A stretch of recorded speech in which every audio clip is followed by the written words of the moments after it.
Prince Louis disappeared as the world blinked. No more press-captured innocent looks, no more royal balcony waves, no more school appearances.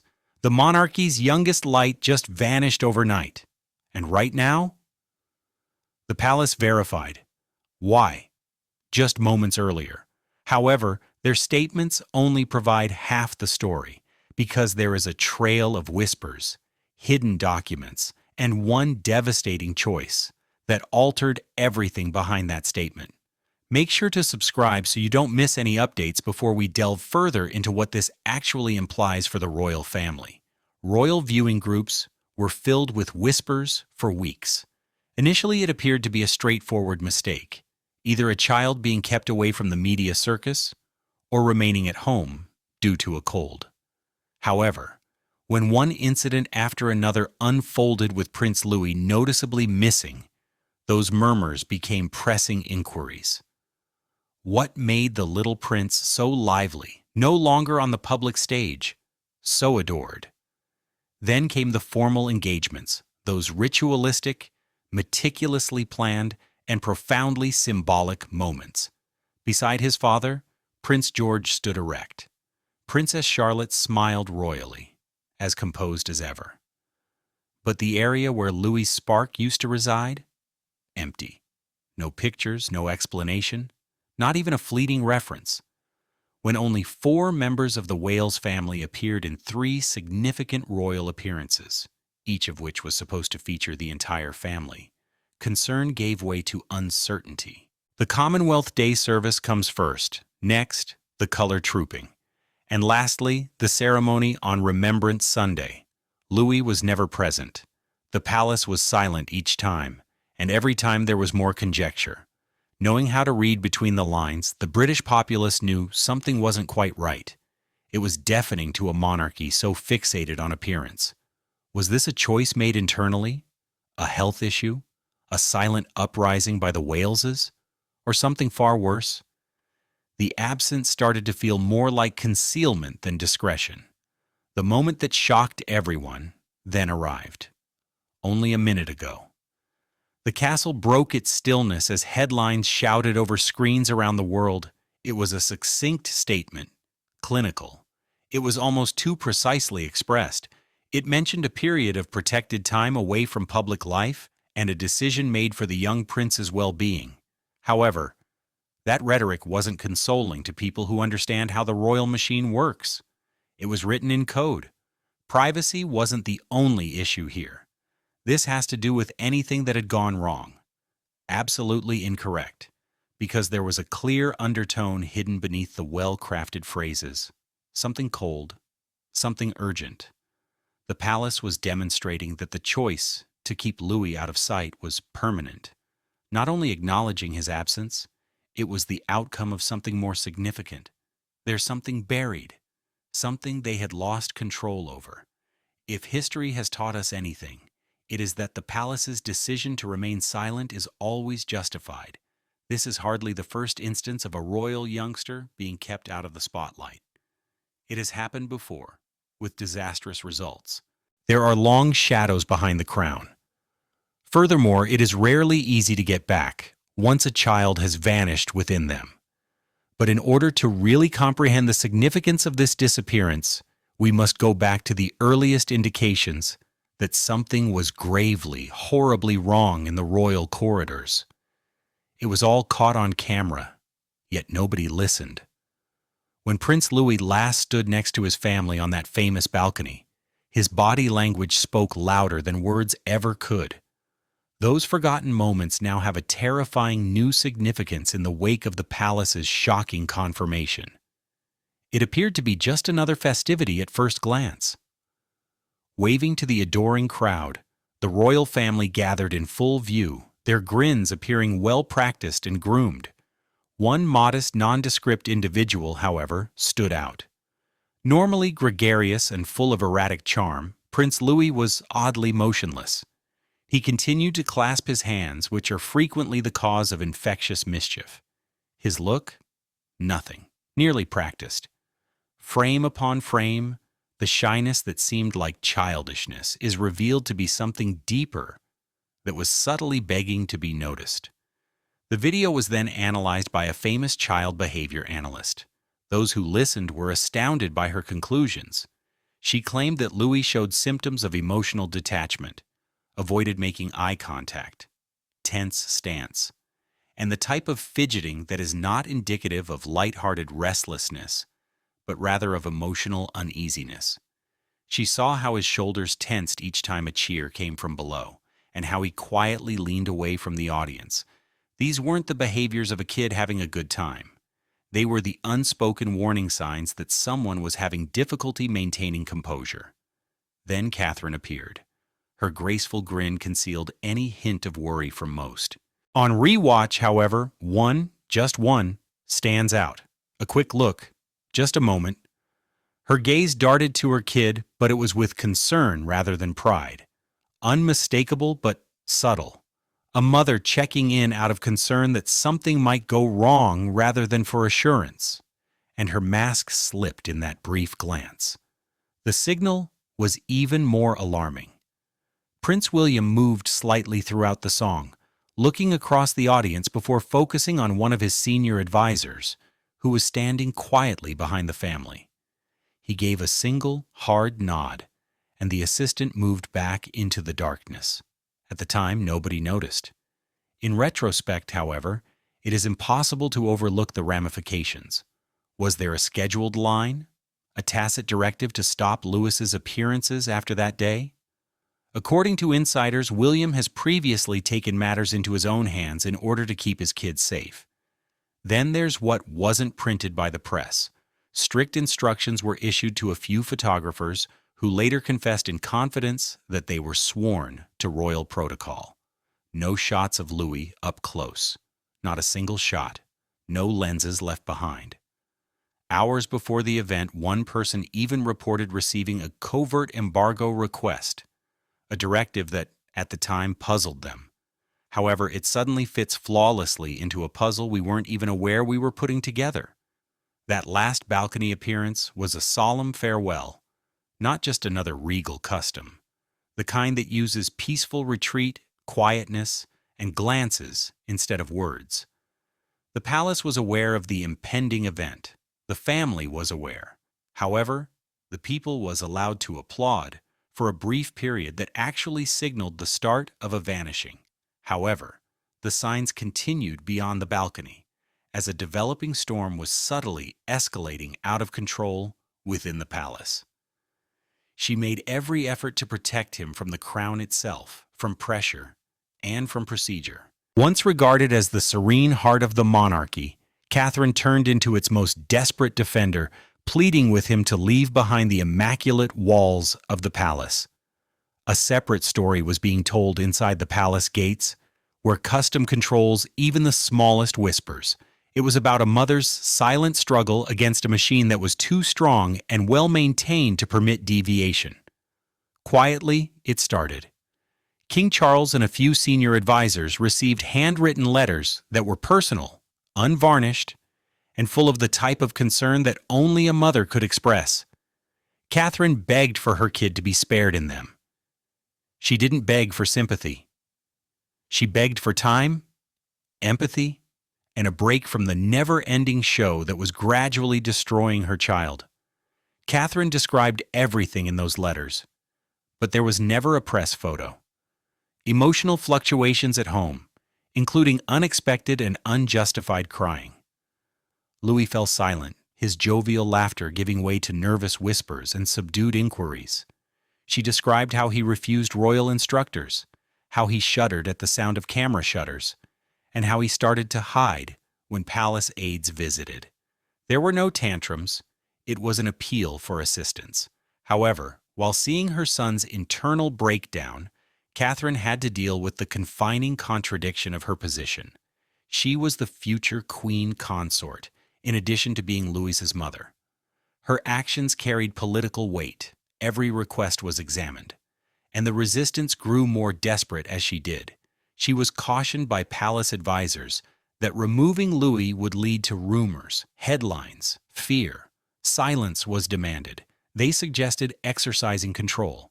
They said, preserve the image. However, the image of the monarchy was not on Catherine's mind. Her child was on her mind. Her internal struggle got out of control. There were apparently occasions when she declined to go to events unless Louis's issue was resolved. Her personality changed from being composed and diplomatic to tense and uncompromising, according to senior personnel. Catherine left a strategy session after someone mentioned handling the Louis situation, according to one staffer. She wrote another letter the following day. It was an ultimatum this time, not just a request. It all came to a head when Louis, who was supposed to join his brothers at a formal unveiling, just wouldn't leave his room. Coaxing didn't work. No assurances calmed him. It was what Catherine had been afraid of. Catherine drew the line when the palace demanded a last-minute presence. She also failed to appear that day. She disregarded the firm's calendar for the first time since becoming a member of the royal family, and the palace halls were rocked. The institution, however, did not change. Emotional rifts had no place in the stability that protocol required. Catherine wasn't done fighting, though. The sound of a storm building within her was the sound of her quiet in public. In the royal image designer's war rooms, her voice was ignored, but someone else had started to pay attention. Someone much more dangerous when provoked and much closer to the throne. Prince William also started to wonder if his family's future was being given up for a centuries-old tradition, so Catherine wasn't the only one who sensed danger. He was destined to be in charge. However, everything changed when he realized what that crown was doing to his son. Behind closed doors, the stoic heir, William, finally snapped. His remarks from the discussion, which were captured in notes that have since been released, are absolutely shocking. The meeting, which was never intended to take place, took place behind closed doors at Clarence House and was later described by many there as the most dramatic family clash since the Diana years. Queen Camilla sat on either side of King Charles at the head of the room. William arrived late. He was cool, silent, and holding a folder. He had long shied away from confronting what was in that folder. Letters, reports, Catherine's heartfelt testimonies, and, most damning of all, a signed warning from Louis's doctor. What started out as a conversation soon turned into something far more heated. William first tried to remain calm. He expressed his worries about Catherine's entreaties, the palace's unwillingness to change, and his son's obvious emotional decline. However, William lost his temper when Camilla, according to one insider, interrupted and asked whether Louis was just experiencing a delicate moment. "He's not your puppet," said the future king, the man born to never falter, as he stood up and slammed the folder shut. There was silence in the room. William, his voice trembling with rage, accused the palace apparatus, especially Camilla's camp, of forcing Louis into the forefront to gain public favor, despite Charles's reported attempts to reassure him that everyone was working in Louis's best interests. He cited an internal memo that he had managed to intercept. One of Camilla's assistants wrote a proposal that suggested a family-friendly look with Louis to increase support amongst generations. It went beyond simple manipulation. It was risky. The altercation grew more heated. By cautioning that any departure from scheduled appearances would result in a media void, a senior royal advisor in attendance tried to bring the meeting back to etiquette. "Then let them speculate," William reportedly remarked as he turned to face him. "Instead of breaking my son, I would prefer that they chase shadows." Even Charles, who had never seen his son so determined and eager to reject all he had been raised for, was taken aback by the line. Then came the unimaginable. William threatened, not out of rage, but with icy determination. Louis and Catherine would think about resigning from royal duties permanently if the palace did not give in, and if Louis was not immediately barred from all upcoming public appearances. He didn't speak louder. He didn't plead. He only established a line that had never been drawn by an heir before. It went beyond a simple uprising. It was a fracture. William's feeling of obligation and his unwavering devotion to the company had always been relied upon by the firm. However, something changed at that precise time. William was no longer merely the heir. He was a parent, and the death of his kid was worth more than any title or crown. A new layer of terror surfaced as the palace rushed to patch up the holes. This time, it was due to something much darker rather than public pressure. Everything was altered by a single document. This report was never supposed to leave the exclusive London clinic where it was kept in a sealed file. However, it did. The royal family was rocked by what it exposed about Prince Louis, which had them make a choice that no parent should ever have to make. The dossier was surreptitiously moved to a royal medical liaison after being presented in silence, with no fanfare or alarm bells. Just one envelope passed from one doctor to another. It included the findings of a private assessment. Desperate to find out what was really going on with her kid, Catherine had discreetly given her approval weeks before. In addition to frightening his parents, Louis's changing conduct has started to interfere with his day-to-day activities. Angry outbursts, withdrawals that are silent. There were times when he appeared inaccessible, even to those closest to him. Catherine wasn't ready for what she read, even though she had been afraid of what the results would show. The report's conclusion was frightening as well as instructive. Signs of an uncommon neurological sensitivity were found by specialists, one that was getting considerably worse due to exposure to high-pressure situations, even if it was still controllable, especially those that involve royal rituals, crowds, and cameras. This was not a condition to be dismissed. The psychiatrist warned that prolonged exposure to the public could cause long-term psychological harm. Unambiguous, prompt, and prolonged exclusion from all public and media appearances was the answer. However, things took a turn for the worst at that point.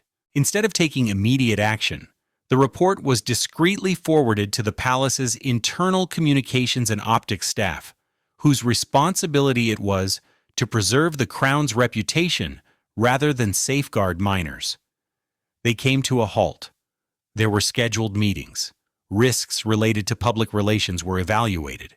Memoranda on strategy were written. And things became worse throughout that wait.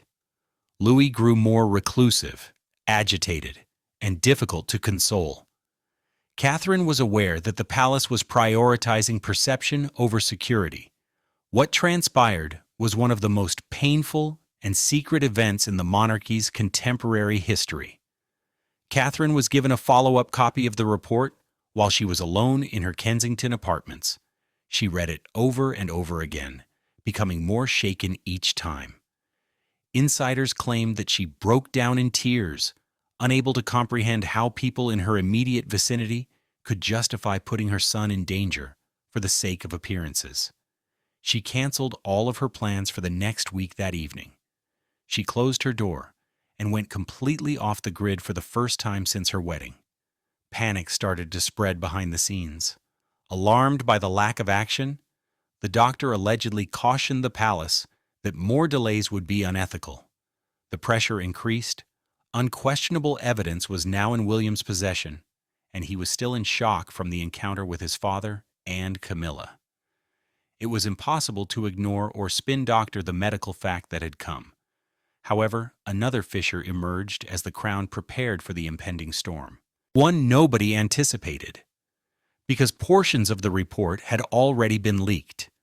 Someone who wanted the world to know, someone who was part of the system. However, an even more serious threat started to shadow the royal halls as the medical findings caused alarm, one born of treachery, not biology. It was meant to remain inside the family. However, there was a person in the palace who wanted the public to know, or even distort, the truth. The tabloids started to leak information about Louis's illness, and while fingers were pointed in many directions, one name kept coming up. Furthermore, scandal was nothing new to her. The initial leak was not very noticeable. In a mid-tier royal gossip column, There was a single line that implied Prince Louis was having difficulties that necessitated his temporary removal from public office. Most dismissed it. Within a week, however, more specific and startlingly accurate information started to surface. Mentions of behavioral therapy, private sessions, and even hazy references to a delicate diagnosis. And it became obvious as the headlines became louder. The press was being fed by someone with insider knowledge. Examining the chronology showed an indisputable trend: confidential interior meetings, with only a select group of top royals and advisors, were closely tracked by each leak. However, in a matter of hours, rumors from those very rooms began to appear in tabloids that were renowned for their royal insider information. Speculation soon gave way to suspicion, and confidence started to erode inside Kensington Palace.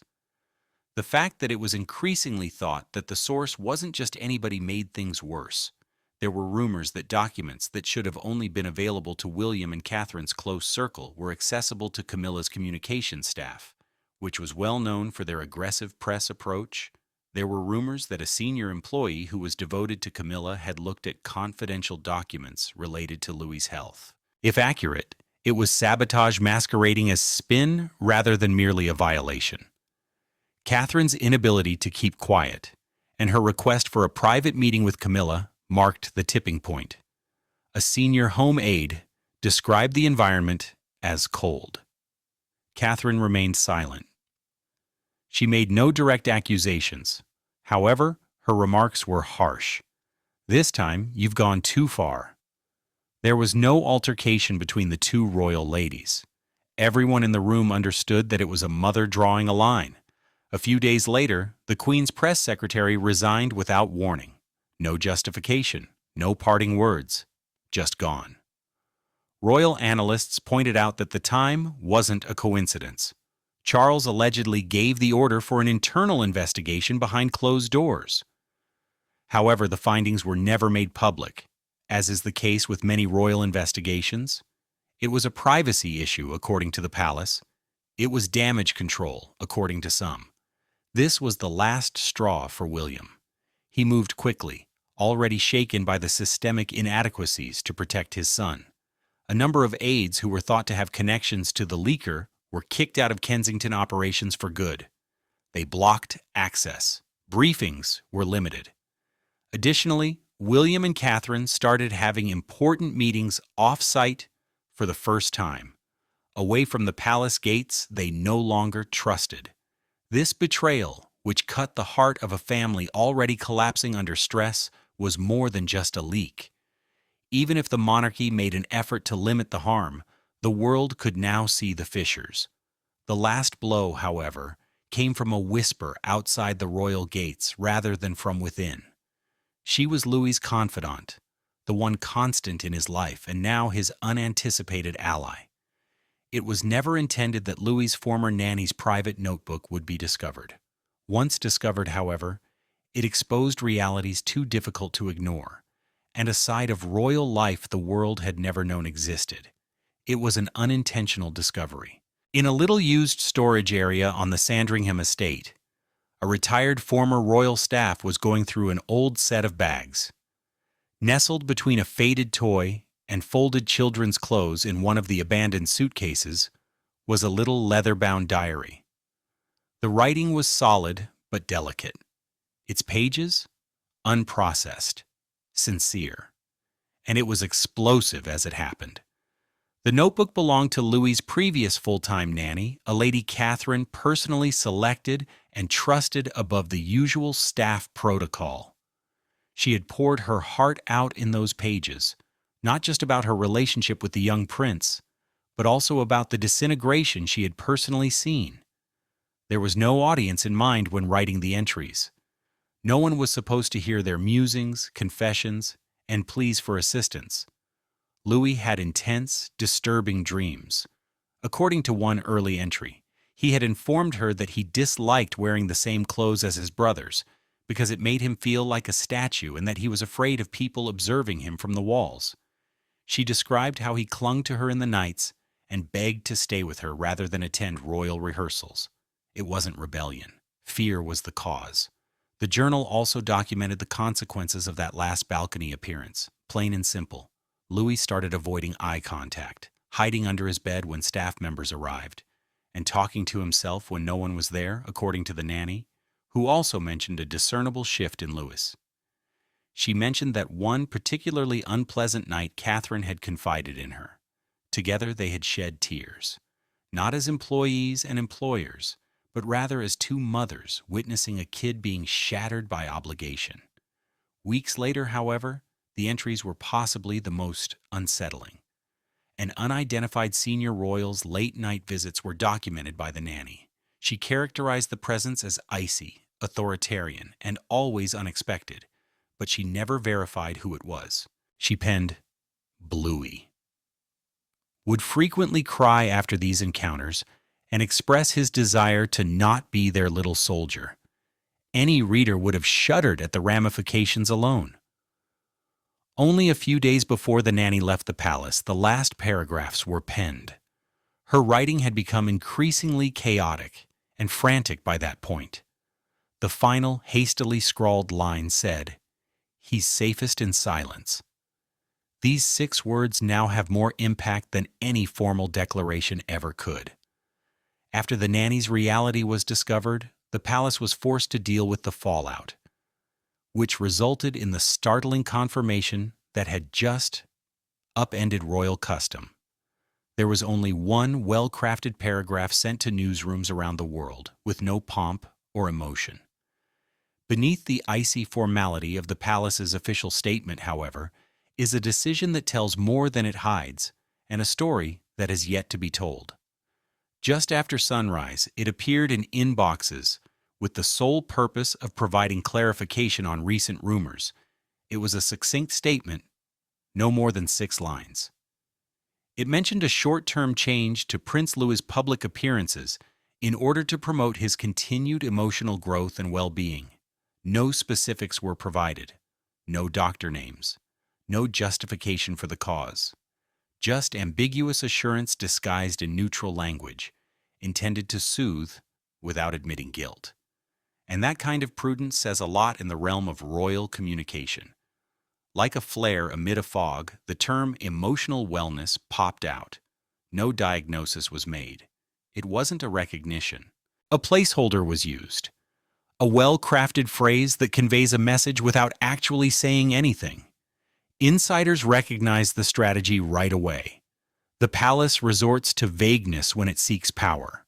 However, the public didn't buy it this time, since the story's quiet had already generated too much controversy. There were instant comparisons. For weeks after Archie's absence from royal events was first reported, the palace remained silent before claiming seclusion. Prince George's absences from events were explained away by his studies. However, this was not like the others. Louis was neither on vacation nor with the Tudors, according to the statement.